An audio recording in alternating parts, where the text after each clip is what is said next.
কিছুদিন আগে আমি আর আমার বান্ধবী চলে গেছিলাম মেট ক্যাফে হলে। বেশ ভালো জায়গাটা, অনেকক্ষণ ধরে সময় নিয়ে প্রচুর ছবি আর ভিডিও করেছি।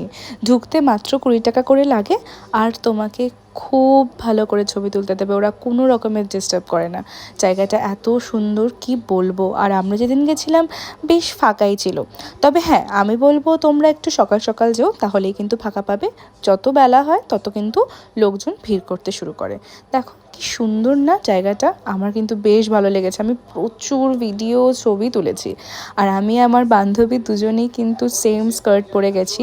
অ্যাকচুয়ালি আমাদের এই টপটাও সেম আছে, বাট তখনও ওরটা এসে পৌঁছায়নি, ও অন্য টপ দিয়ে পরে গেছিলো। বেশ ভালোই কাটলো দিনটা। আমি তারপরে আরও অন্য জায়গায় ঘুরতে গেছিলাম, সেখানে আর ভিডিও করা হয়নি, এখানেই এই ভিডিওগুলো করেছিলাম। ভাবিনি এটা কোনো ব্লগে দেবো, বাট মনে হলো চলো তোমাদের সাথে একটুখানি শেয়ার করি, তাই শেয়ার করে দিলাম। তো তোমরা ডেফিনেটলি যেতে পারো, এত সুন্দর একটা জায়গা, ভীষণ ভালো লাগবে তোমাদের। বাই।